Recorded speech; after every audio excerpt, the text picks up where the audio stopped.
Ito na ang tamang oras na kailangan mong malaman kung paano palayain ang mga negatibong emosyon at negatibong pag-iisip dahil yan ang pumipigil sa'yo na makaabante ng matiwasay. Naiintindihan kita. May mga negatibong sitwasyon na mahirap tanggalin sa buhay natin. Kaya ang negatibong emosyon at negatibong pag-iisip ay nakadikit pa rin sa'yo. Kapag negatibo ka sa buhay, halos hindi mo rin makukontrol ang iyong puso at isipan. Minsan nawalan ka ng interes sa pagkamit ng iyong mga layunin. At ang negativity na bitbit mo pa rin hanggang ngayon ay makakasira ng mood mo. Hindi ka magiging masaya kung nakatira pa rin ito sa kalooban mo. Kaya ngayon pa lang, tanggalin mo na ito.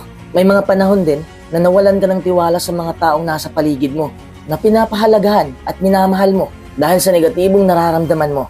Parang nilalayo mo ang iyong sarili sa tunay na buhay. Naiisip mo na lang palagi na ang buhay ay puno lang ng mga paghihirap at pagdadalamhati. Wala ka nang nakikitang positive side ng buhay. Kaya higit mong pinanghahawakan ang mga negatibong emosyon. Alam ko ang pakiramdam mo. Nagdaan na rin ako sa ganitong sitwasyon na para bang walang kwentang mabuhay. Pero mali pala ako dahil napakasarap palang mabuhay. Siguro halos lahat tayo ay nakakaramdam na nito. Hindi naman totally mawawala ang negatibong emosyon sa ating buhay. Kasi ito'y bahagi na rin ng ating buhay. Bilang hamon na rin ito para sa atin. Hindi man ito ganap na mawawala pero mababawasan natin. Who can heal you will always be you in the first place. Oo, ikaw lang ang may kakayahang magtanggal ng negatibo sa loob mo. Nagbibigay lang ako ng mga hakbang kung paano. Pero sa huli, ikaw lang ang gagawa niyan. Sa makatwid, kailangan mong matutunan kung paano baguhin ang takbo ng iyong isipan at kung paano baguhin ang takbo ng iyong emosyon upang mapalaya mo na ang iyong sarili na matagal lang nakakulong mula sa negativity. Narito ang 5 hakbang upang matulungan kang palayain ang mga negatibong emosyon at negatibong pag-iisip mo. Number 1, huwag mong baliwalain ang iyong emosyon. Lahat tayo ay may emosyon. Bahagi na ito ng ating pagkatao. Pero bakit may mga tao pa rin na pilit tinatago ang kanilang emosyon? Siguro dahil nasasanay na tayo sa standard ng lipunan. Kapag nagpapahayag ka ng emosyon, markado ka na isa kang mahinang tao. Kaya binaliwala na lang natin. Umaasta tayo na parang wala lang. Ang pagkaintindi natin sa emosyon ay isang problema. Pero hindi natin alam na tayo ang problema. Kasi tayo ang may kakayahang kontrolin ng ating emosyon. Makinig ka ng mabuti. Meron tayong emosyon, pero hindi tayo ang emosyon. Uulitin ko. Meron tayong emosyon, pero hindi tayo ang emosyon. Ano ang mangyayari sa mga emosyon na pinigilan? Kapag binaliwala mo o iniiwasan mo ang iyong emosyon, ang enerhiya ng emosyong yon ay mananatili sa katawan mo. Ito ang dahilan kung bakit negatibo ang pananaw mo sa buhay. Kasi ang negatibong emosyon ay hindi mo pinalabas. Kung damhin natin ito, tanggapin natin kahit kalungkutan pa yan, gagaan ang puso natin. Umupo ka saglit, kahit 15 minuto lang, damhin mo ang iyong nararamdaman. Ano ba ang nararamdaman mo? Masaya ka ba? Malungkot? Galit? Takot? Kapag alam mo na kung ano ang nararamdaman mo, ilabas mo ito. Paano mo ito mailalabas? Maraming paraan. Pwede mong isulat, pwede mong isayaw, pwede kang makinig ng musika, pamparelax ng puso at isipan. Pwede kang maglakad-lakad, pwede kang umiyak kung sakit ang nararamdaman mo. Marami kang pwedeng gawin. Depende yan kung saan ka mas hiyang. Kasi ako, kapag malungkot ako, gagaan ang pakiramdam ko. Kung maglakad-lakad ako, habang naka-on ang headset, nakikinig ng meditation music, tandaan mo, huwag mong kimkimin ang negatibong emosyon. Huwag mong hayaan na ang emosyon mo ang magkukontrol sa'yo.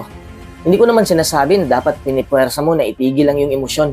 Ang sabi ko ay ipahayag mo. Magkaiba yon. Hindi porket negatibo ang emosyon ay wala na itong silbi sa ating buhay. Sabihin na nating galit ka o nababalisa ka. Oo, medyo nakakapinsala sa ating mentalidad. Pero may pakinabang rin naman. Maaalerto tayo kung may mga sitwasyon na kailangang aksyonan. Pero kapag sumobra naman, kapag hindi mo na ito makukontrol, magdudulot ito ng stress. Remind yourself that it is safe to feel. Huwag kang magalit sa sarili mo. Huwag mong sisihin ang sarili mo kung bakit madali kang maapektuhan sa mga bagay-bagay. Tandaan mo na ikaw ay tao na nangangailangan ng emosyon para mabuhay ng maayos. Kasi kung wala kang emosyon, maayos ba ang buhay mo? Walang lasa ang buhay. Pangit mamuhay kapag walang sangkap. Diba? I want you to remember that emotions are not permanent. Minsan masaya, minsan malungkot na naman. Learning how to feel your feelings takes practice. Be patient with yourself. Number 2, sanayin mo ang iyong isipan Ang iyong isip at puso ay konektado. Kung ano ang laman ng isipan mo, ang puso ay apektado. Kung negatibo ang iniisip mo, negatibo rin ang mararamdaman mo. Ang lahat ay nagsisimula sa isipan. When you repeat negative thoughts or a bad experience over and over in your mind, you begin to lose sight of the positive things around you. Kung may naiisip ka na magpapababa ng mood mo, ibahin mo kagad. Ibaling mo ang iyong isipan sa pag-iisip ng mga bagay na makakapagpasaya sa'yo. Alam kong hindi ito madali. Kaya nga ang sabi ko ay sanayin mo. Always focus on the big picture in life. Goal setting is one way to do this. Move on and realize that you have the power to change and do better. Oo, magkakamali ka. Pero hindi ito sapat na dahilan para mag-isip ka ng negatibo. Tanggapin mo na may kahinaan ka rin. Tao ka lang. Walang perpektong tao. Learn to be okay with navigating the gray areas of life. Remember to be flexible. Sabihin mo ito sa sarili mo. Malungkot man ako ngayon, pero malalampasan ko to. Madali kasing maproseso ang pangyayari sa kalooban natin kung tanggap natin na bahagi na ito ng ating buhay. Sanayin mo ang iyong isipan na maging matatag sa oras ng kahinaan. Palagi mong tandaan na lahat ng nangyayari ay pansamantala lang. Hindi ito magpakailanman. Kung malungkot ka ngayon, kung may galit ka, darating ang araw na kalmado na ulit ang isipan mo. Magbabago ang takbo ng sitwasyon kung sanayin mo lang ngayong isip. Don't take things too personally. This is unhealthy thinking because these thoughts cause you to blame yourself for things that have nothing to do with you. This too shall pass is a phrase that I think of whenever I encounter negative feelings when things don't go according to plan. This phrase reminds me that there is a reason for everything and everything will eventually pass. Kung mabigat ang pakiramdam ko ngayon, iniisip ko lang, ngayon lang ito. Lilipas din ito. Ganito ako magpakalma sa sarili ko. Kaya huwag mong kalimutan na magbabago ang lahat ng bagay. Magbabago ang lahat ng konklusyon tungkol sa mga bagay. At magbabago rin ang resulta. There are always unknown variations. Number 3, huwag mong hanapin ang kaligayahan sa labas. Kung gusto mong mawala ang negatibong emosyon at negatibong pag-iisip mo, palitan mo ng kaligayahan. Nasa loob mo na ang kaligayahan. Wala sa labas. Hindi mo lang nakikita kasi nababalot ito ng kadiliman. Nandito ang negatibong emosyon at negatibong pag-iisip.